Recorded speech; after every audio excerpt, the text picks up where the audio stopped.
Okay, so Splunk fairly recently published the State of Security 2024, the Race to Harness AI report. And I guess a good place to start would be the high-level finding in terms of Gen AI and cybersecurity, if that's okay. Yeah, of course. So thank you very much for having me. It's a really interesting report. I think we've seen a lot of change in cybersecurity over the last few months. So really excited about this report. I think the main highlight was cybersecurity is trending easier over time. So we went out and interviewed lots of different CISOs, people involved in the community, and we can see that percentage back in 2012, it was about 17% of people were saying cybersecurity is getting easier. That's jumped up to 41% in 2024. So quite a dramatic jump, which is quite surprising, I think, because of the complexity of technology.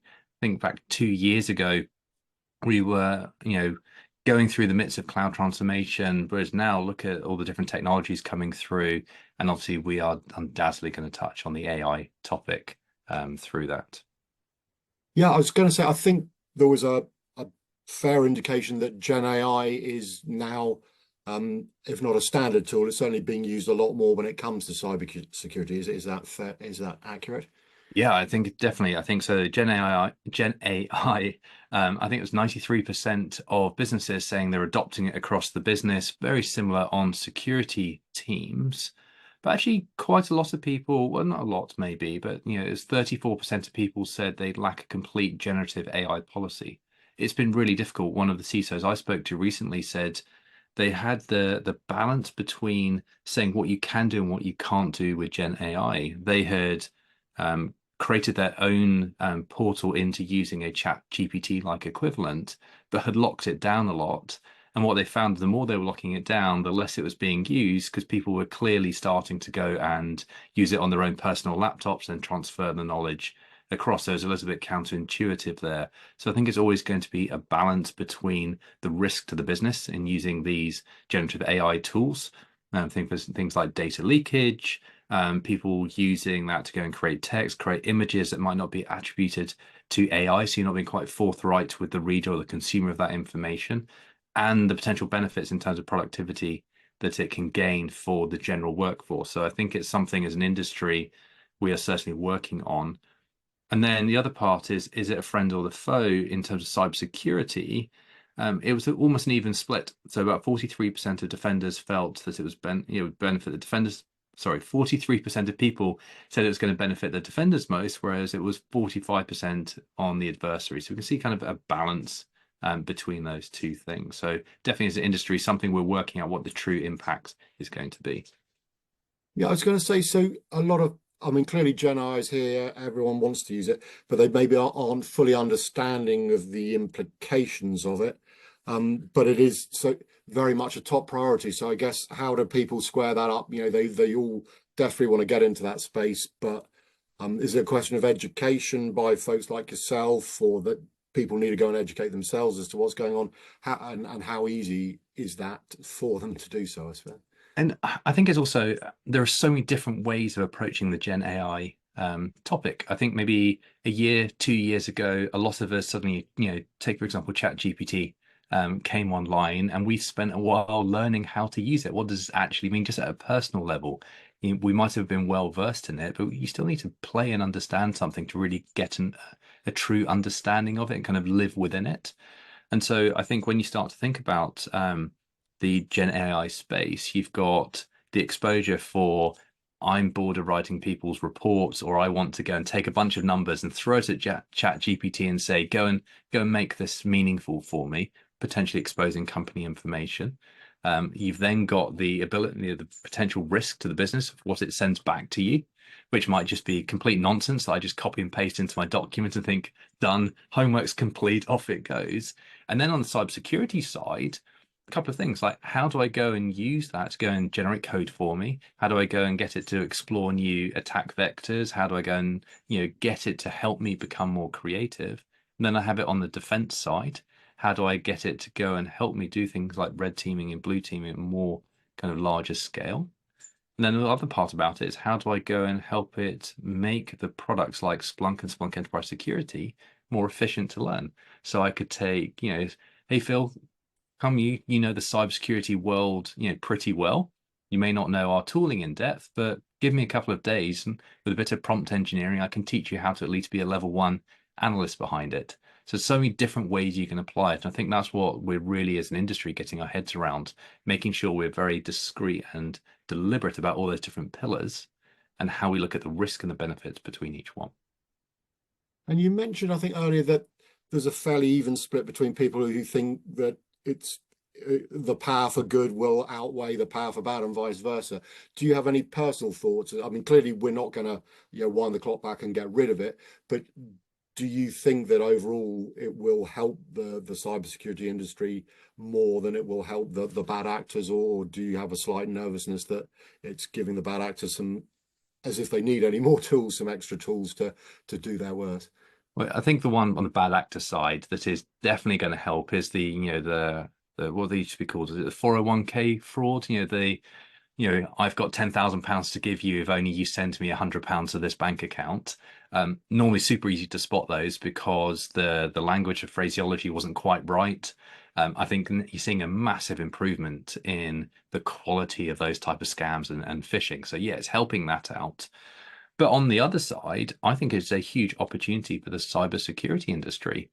I can now take someone with a creative mindset who's very deliberate, around how methodical around they do something, teach them the concept of cybersecurity, and I can now upskill them in tooling much faster because the tools are becoming easier to use.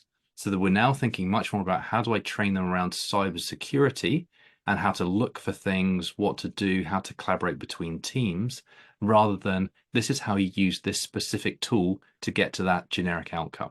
So I think it's going to allow us to get scale faster. I think it's going to allow us to train people quicker. I think the slight misnomer that people have is it's going to completely negate the need for training. I think what it's going to do is it's going to lower the barrier entry for specific tooling, but I still need to go and train people in cybersecurity techniques. I think they're definitely going to get much more advanced and are going to have a broader knowledge on the domain of cybersecurity. Yeah, and in terms of the way AI is going to help, say, develop skills, are we talking specifically for the cybersecurity industry? So whether it's new hires or more seasoned folks, it can help them become more productive. Or are we just talking overall the whole organization? It can help people get to grips or understand, as you said, the risks involved, etc. Just your thoughts, I suppose, as to Well, one way I or think it's the whole industry. I think we're going to be able to do things smarter. Chatting with an 8-year-old daughter, she went on a school trip last week and they did a little video and they sent that out to all the parents with a link on it. We couldn't access it because they hadn't set the permissions right on it. And she asked me, well, why didn't they ask the IT person at my school to send that out? I was like, well, if you every time you need to go and do something as a teacher have to send it to the IT person, you have a bottleneck. The IT person's there to train you in how to go about something and then let you do it for yourself and they come in to step in. And that's very similar to what we're doing in the workspace.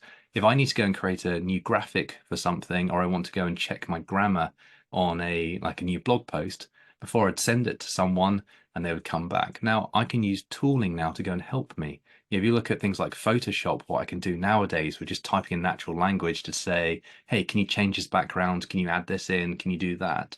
It allows me to do so much more as myself and be so much more productive than ever before. So I think that's the real advantage that we've got now. We're able to go and do more. We're able to go and allow people to be creative. I think we always talk about hiring diverse people as businesses and diversity of thought, but then they're constrained by their ability to use the tools.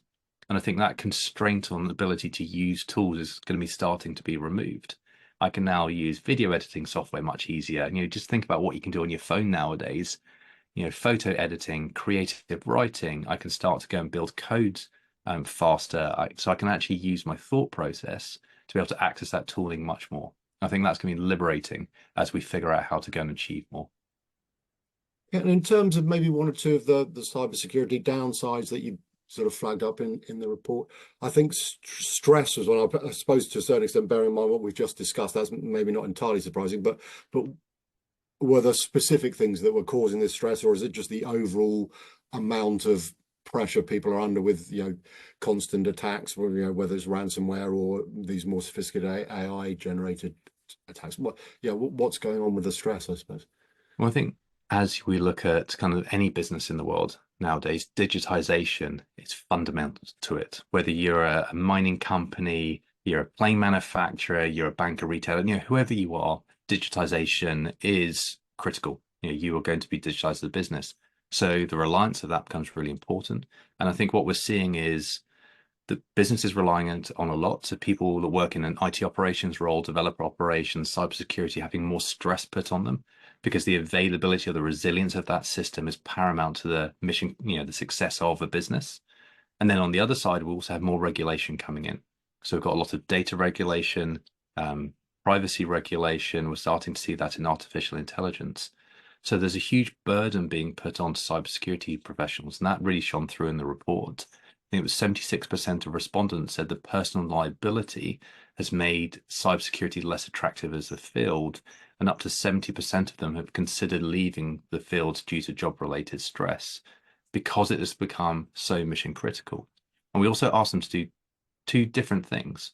Go and make sure we never have a cybersecurity event that is impacting to the business in a negative way, essentially run a steady business operations on cybersecurity. And we're also saying be innovative and creative and do those type of things at the same time. You normally don't have those two things mix in a single kind of field. Be steady and repeatable and standardized, and be creative and think about possibilities at the same time. And we're quite often asking the same team to do both, which puts a huge mental load on those leaders and the people in those teams.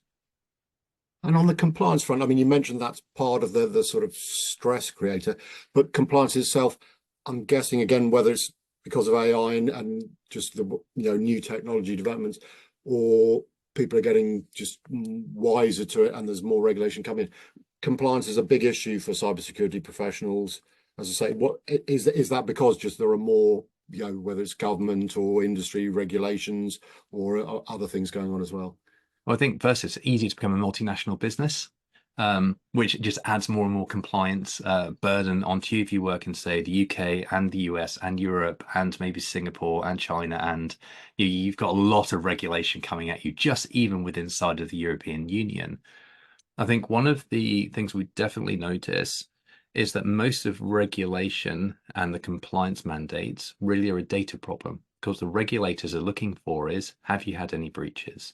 Do you understand where all of your infrastructure is? Do you understand where all of your data is? What are your control mechanisms on this? So almost every question, you need to go and ask a question of your data, maybe your access control, the actual raw data itself, all of the infrastructure and how that's working. And if you don't have that in place, it puts a huge burden on the organization to go and answer that every single time. Where we see, I think financial services have been very good at doing this. They have a high regulatory burden. They're actually, the banking industry is really good at doing real-time compliance answers because they've invested so heavily into data and systems and cybersecurity and awareness that if a regulator turns up and says, show me every single time this person Philip has ever accessed the system, what controls does he have, when does he do his mandatory leave? They're like, oh, give me a few seconds, I'll run a report for you. There you go. And so I think that's the fundamental shift, and that's where regulation like DORA, the Digital Operational Resilience Act, has been really positive on the industry, because it's starting to show that actually if you get the right data in place to look at cybersecurity, digital resilience, kind of customer experience, you have everything in place to then be resilient, which allows you to answer these things really quickly. Okay, and maybe then just in summarizing, whether it actually came out in the report or just anecdotally, what can we say about cybersecurity professionals as a breed? Are they generally a contented bunch, or I think you mentioned earlier that quite a few of them are potentially looking to, move their roles. Just what do you think? Are they happy and enjoying what they're doing, or because of some of the things we've discussed, they're thinking maybe there's somewhere else there's a little less stressful and easier to get on in? I think it's a very stressful job, and I think it's becoming more and more stressful as it becomes more to the front of mind. I think if you asked a board of a publicly listed company about cybersecurity 5-10 years ago, they would say, oh, we've got someone that knows about that somewhere. Whereas now, I think boards are becoming very well versed in the implications of cybersecurity being done badly. So it shows kind of the importance that's going up. With importance becomes visibility. So I think unfortunately they have a lot of people peering over their shoulders to ask, how's things going? It's good because that comes with budget. And I think actually when you look at cybersecurity professionals, they're a wonderful group of naturally curious people who are always striving for what can I do next? What can I do next? How can I improve this? It's an industry of continual improvement, but because of the pace of change, it is almost they can never get up to where that end state they want it. So I think there's always that pressure, knowing you've got gaps, knowing you've got time to go and kind of fix that gap, and there's going to be something coming forwards when that happens. I think actually maybe if I kind of comment on something, Splunk now part of Cisco, Cisco released something called Hypershield recently. I think one of the least glamorous things about cybersecurity is looking at patch levels. We've all seen that. Microsoft made patching really famous with Patch Monday, and you're always going to be continually trying to go and chase that. With one of the things that Hypershield did or does is it will first straight away notify you that you've got systems that are out of patch, or there's a vulnerability against that version of software, so you need to patch it. Because of change control, it's going to take 30, 60, 90, 100 days to go and get to that system. But actually, Hypershield put a wrapper around it to prevent that exploit being carried out. So it's showing that it's allowing cybersecurity professionals to realize that something's wrong, prevent something about it, whilst I wait for all my systems and processes to catch up to then go and kind of actually make that final kind of patch change. So I think it's technology like that that's kind of re-looking at the way things are done is going to be able to take that stress off people. I think that's the wave we're in at the moment as an industry. You'll see more and more of these type of technologies coming out over the coming years.